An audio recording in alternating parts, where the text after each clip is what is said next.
Hello and welcome to the Capa podcast. My name's Matt. I'm the senior practitioner for Capa First Response, and I'm joined today, as ever, by our founder and CEO, Jane Griffiths. Hi, Jane. How you doing? Hey, Matt. How you doing? So lovely to be here with you. With me. Face to face. I know. In your lovely flat. Sunny. It's a rare treat, isn't it? Fantastic. You know what? It is a rare treat. Yeah.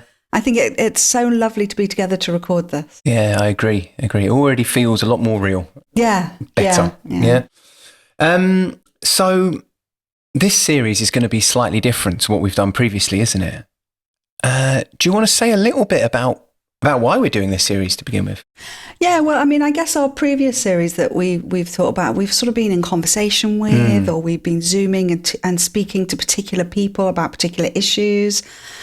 This one is really designed for families who feel a bit more isolated, whether that be via location or through circumstances and their experience, feel like they're unable to talk to people.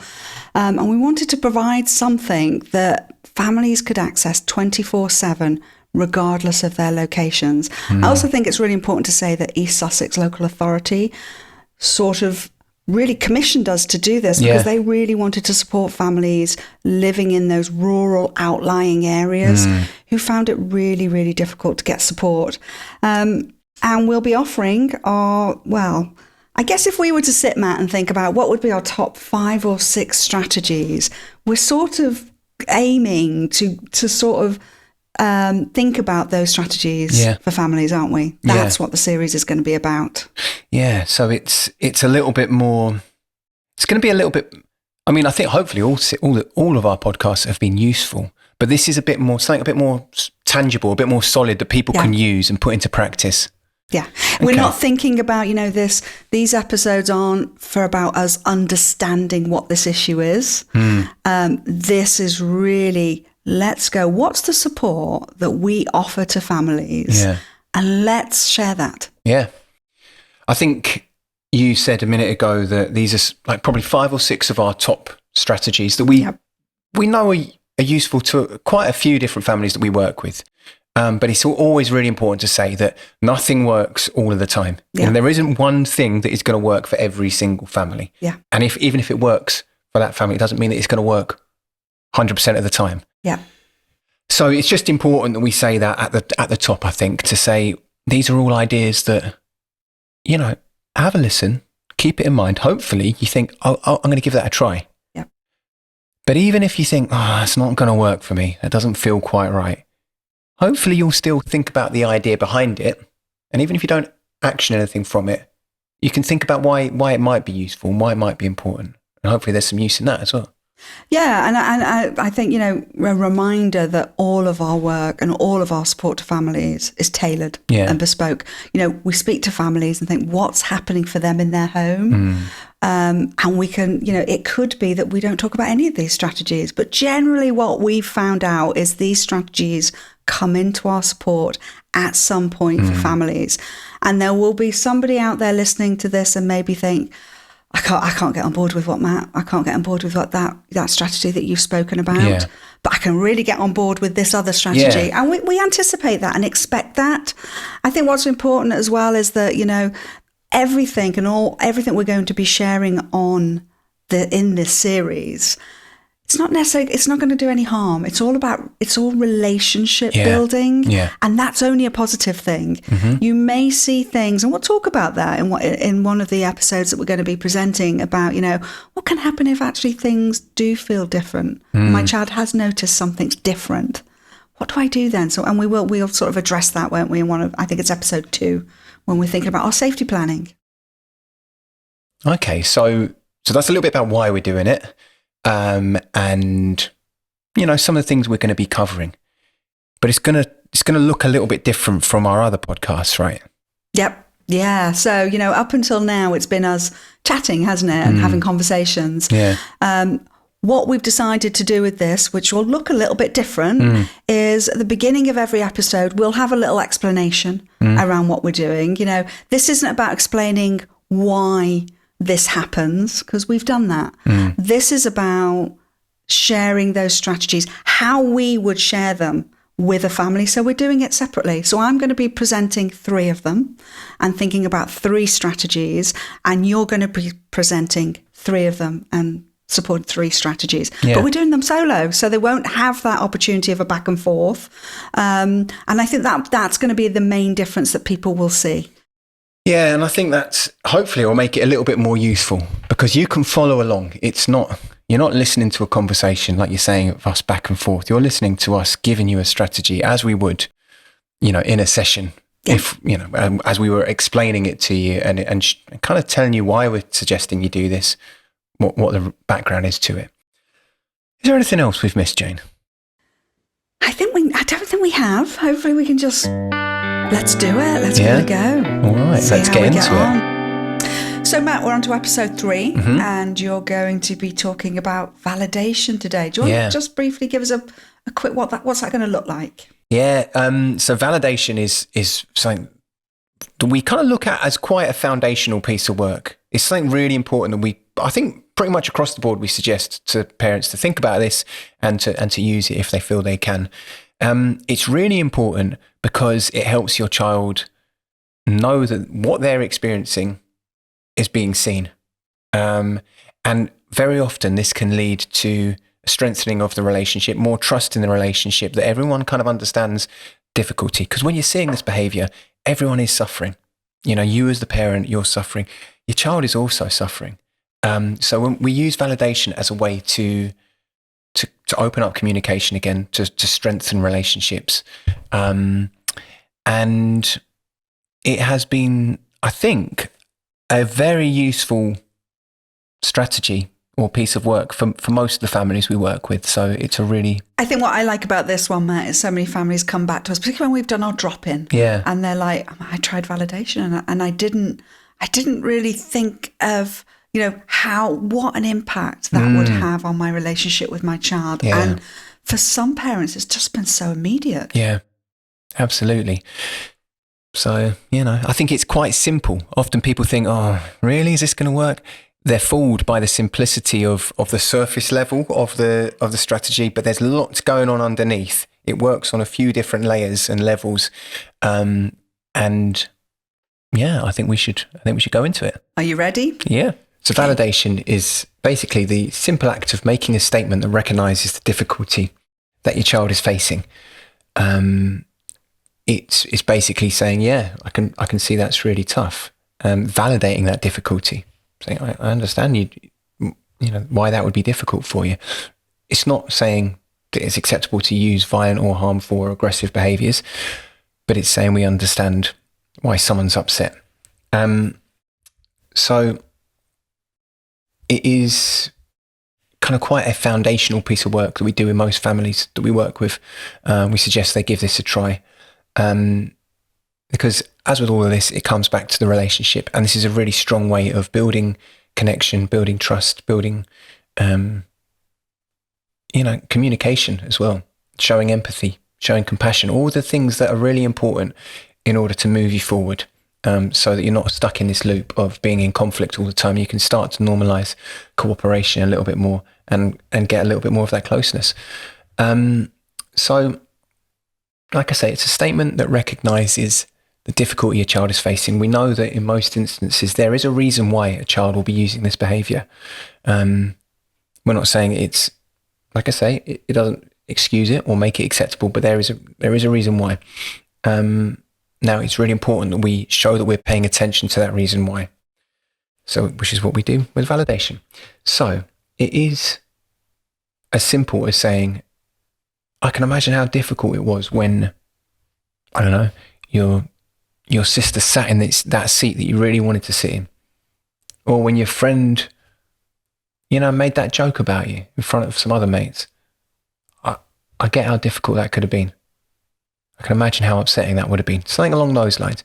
Obviously not both of them at the same time, just one, whatever your issue that you've seen is difficult for your child, whatever that may be. And those were both kind of day-to-day issues. We can also, we'll talk about this more later, but we can also do this for more historic problems as well, historic issues. I can imagine how tough it was when me and your dad broke up or whatever it was.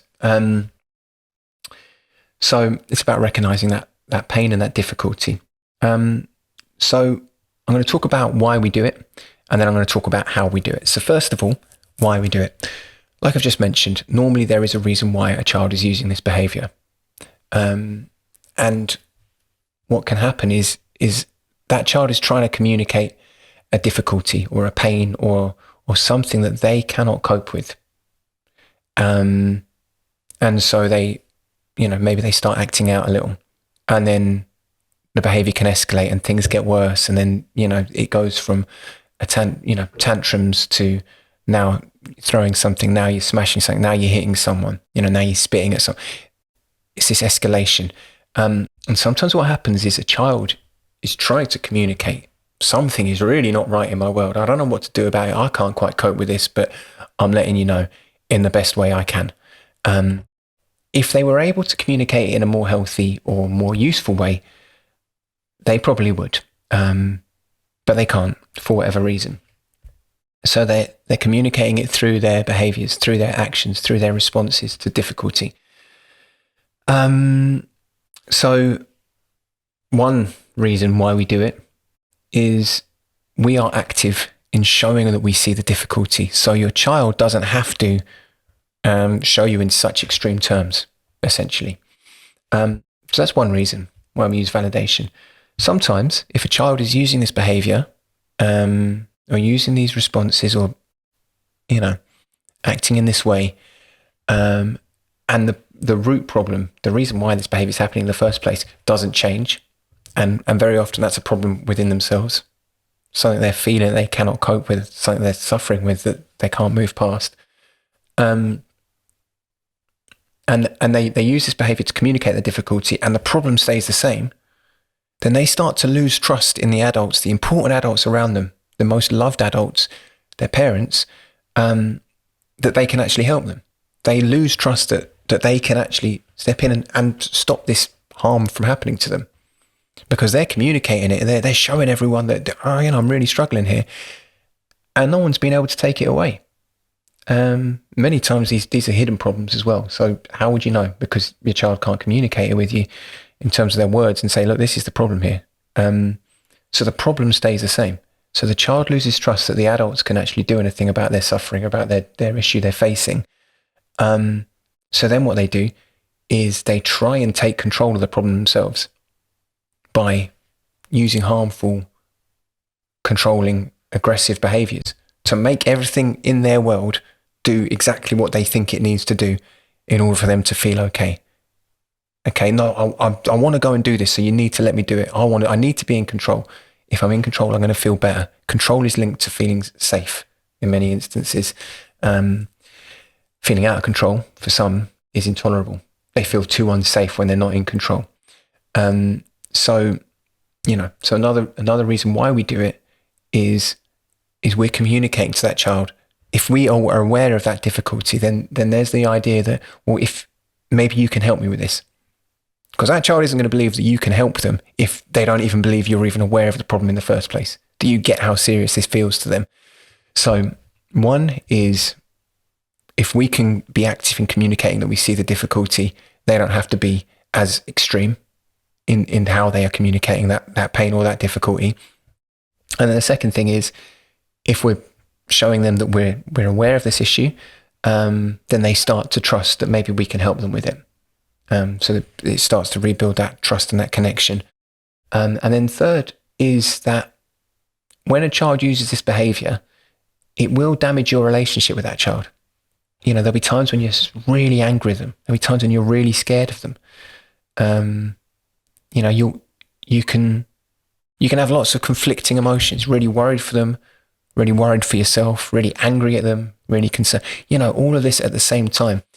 But, I've heard lots of times parents saying, I love my child, but I don't want to be near him. I don't want to be around them. I don't like him. I love him. Yeah, I don't like him. And that obviously is affecting the relationship. So we need to address that, because what we know about this behaviour is very often there's a relationship fracture there. We need to focus on strengthening the relationship in order to move past this. So we go from normalising being in a a constant sort of cycle of conflict to moving towards something that's more like cooperation. And we need a relationship for that. My cat's about to jump up, I think. You might see her a little bit more today. She's just been spayed, so she's got her collar on.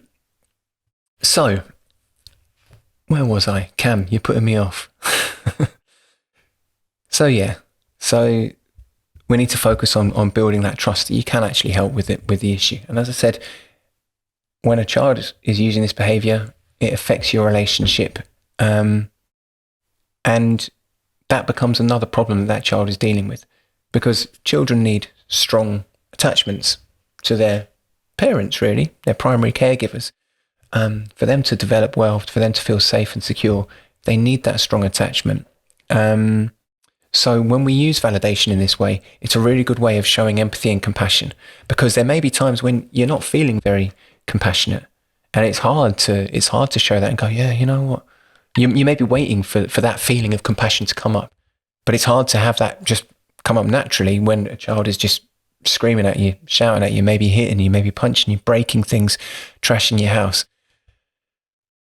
But in order to, like I say, start a new cycle where we're not just in this never-ending cycle of conflict, there needs to be a break. We need to show compassion. We need to try and understand it from someone else's point of view, have that empathy and go, right, I'm suffering, but you're suffering as well. What's this like for you?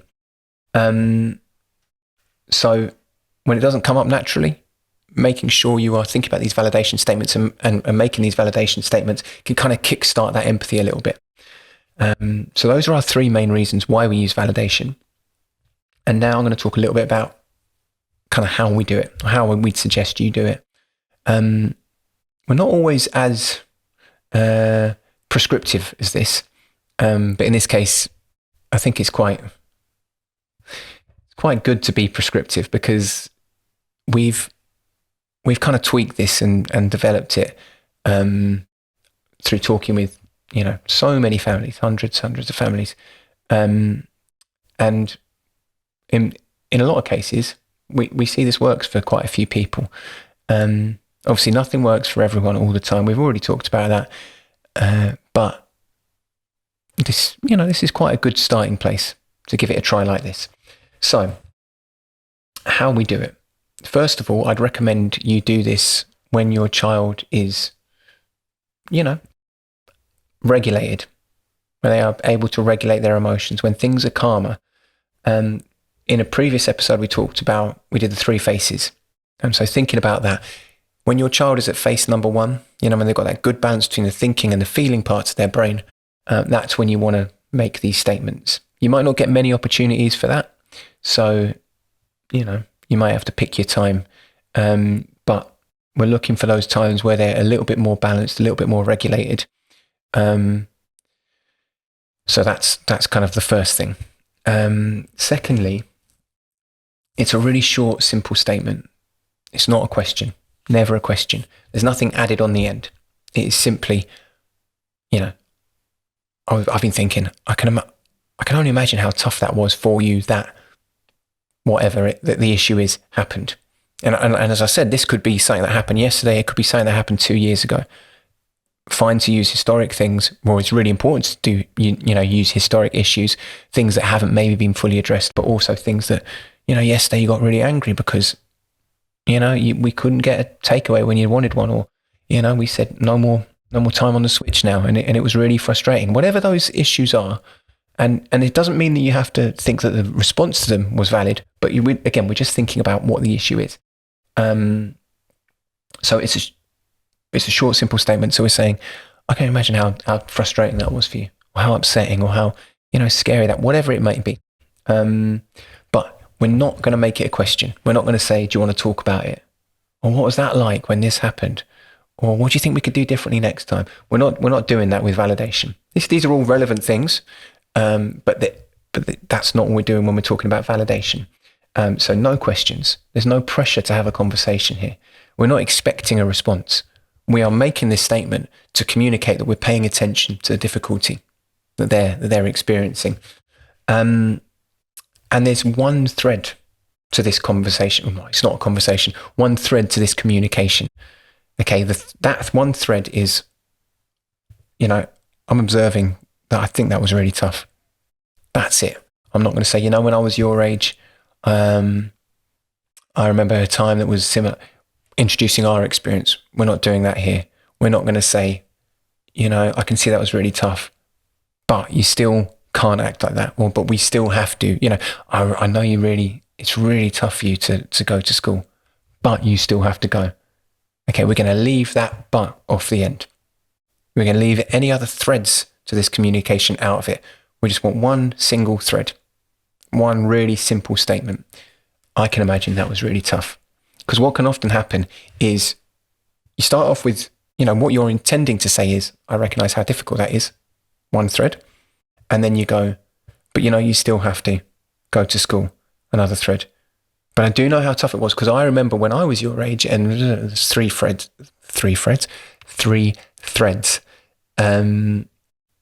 This is getting confusing. This is getting convoluted. And we can't be sure that the real important part that is, I can see this is difficult for you, is the bit that's going to get through.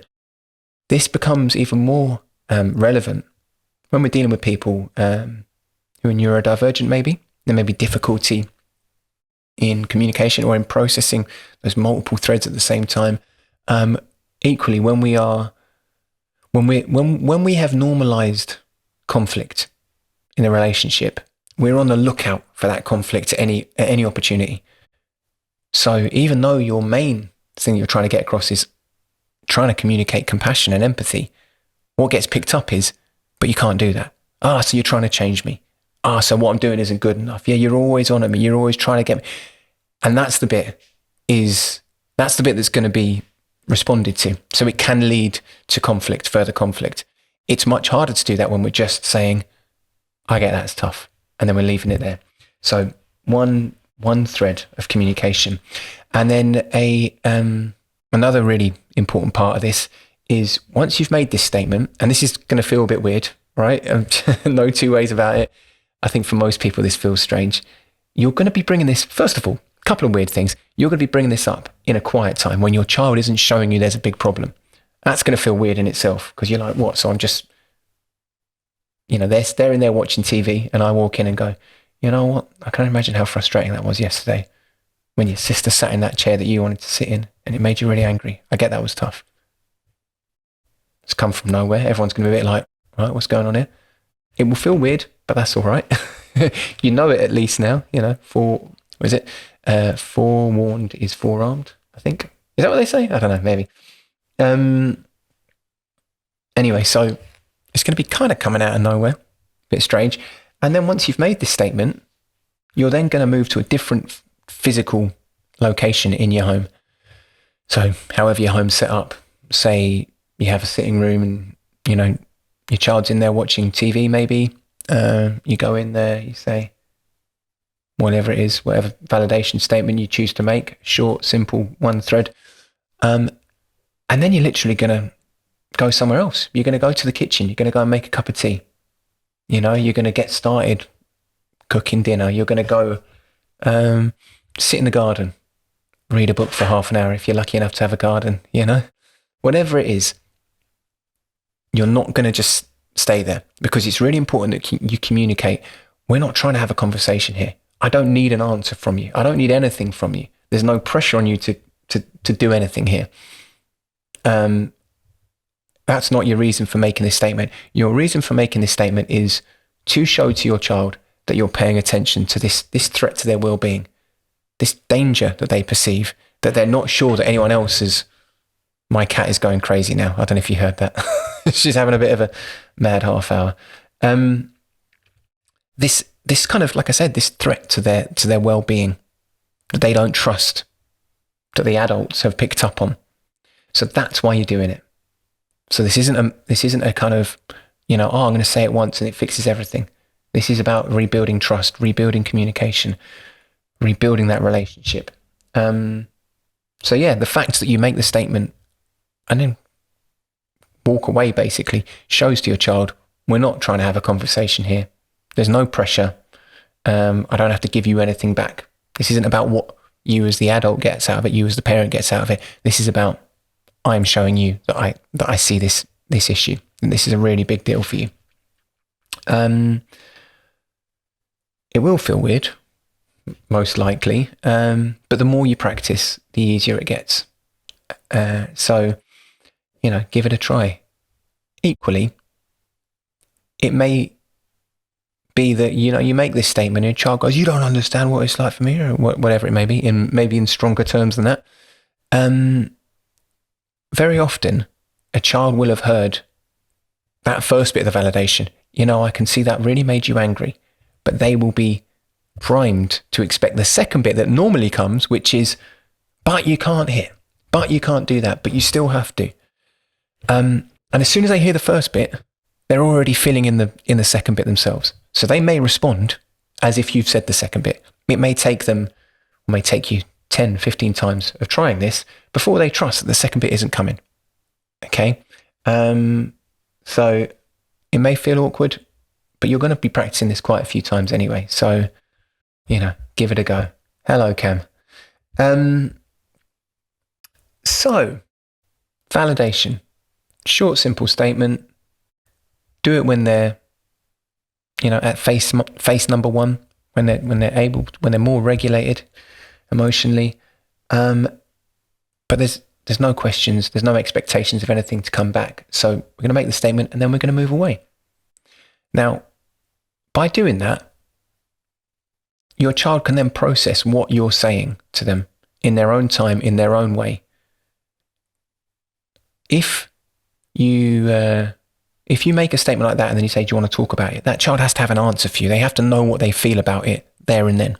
If I'm asking a question, I'm expecting an answer back pretty soon, Probably not going to sit here and wait for half an hour for the answer. But it may be that your child needs half an hour, 2 hours, a day to actually think about what it is they've just heard from you.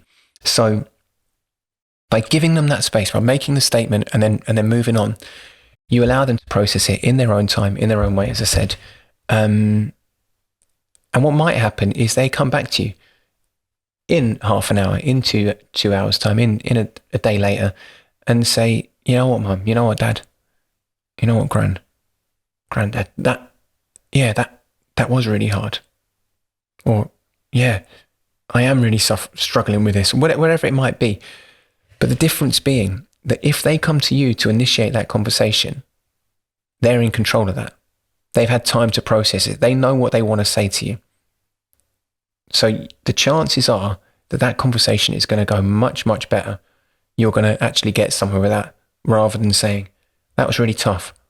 Why don't you tell me what's going on? Tell me what's wrong. We can talk about it. I can help you. We can talk this through. Likelihood is the pressure there is going to mean that conversation isn't going to go well. Very different dynamic when the child is, initiating it. So that's validation, essentially. I spoke in the previous podcast about when I was doing the 3 faces, about something that can help to get your child to face number 1 a little bit more regularly. And validation is a really good way of doing that, because what it does is it creates an atmosphere where we're recognizing this difficulty, where we're saying, yeah, that is really tough. So that means that child doesn't have to mask so much. It's okay to feel that way. We're recognizing that. So that means, less time at face number 3. It also means, because we're making this validation statement when they're at face number 1, when they have their thinking brain online and their feeling brain online, it means they're able to, have a little look at what they're feeling here in a very low pressure environment, situation, and they've got enough thinking brain online to be able to kind of make sense of it as well. So they can start making sense of it, processing it, and then begin to move past it. Maybe to think about what they could, asking for help. Who knows? We've had some really, really positive responses from parents when they've tried validation. Most parents have said it felt weird, and I think it just does. Like I said, you're bringing it up kind of out of the blue, and then you're walking away. It's not a very normal thing to do. Also, we don't often focus on those more difficult parts of life, we're very good at praise. Well done, really proud of you. That was really hard and you did it anyway. Good work. That comes naturally. What we don't do so much of is, that was just really tough. So what we're doing is, if we only focus on praise, we're looking at the parts of life that we celebrate, and we're just completely ignoring the parts of life that are just really, really tough, really hard. So that's ignoring half of your child's experience, potentially, maybe more, maybe less, who knows. But so we're just kind of balancing that out a little bit with validation. We're looking at the good stuff. Carry on using praise is really, really important. You have to, praise successes, but we're also balancing that with, but these things are just really difficult. There's no praise involved in it. We're not doing that. We're just saying, wow, that's tough. That is an equal part of our experience in life. So yeah, I think I've waffled on probably quite a long time. Hopefully there's some useful bits in there. Get in contact with us if you'd like to know a little bit more. You can send us an email, check out the website. But yeah, hopefully it was useful, and hopefully we'll see you next time.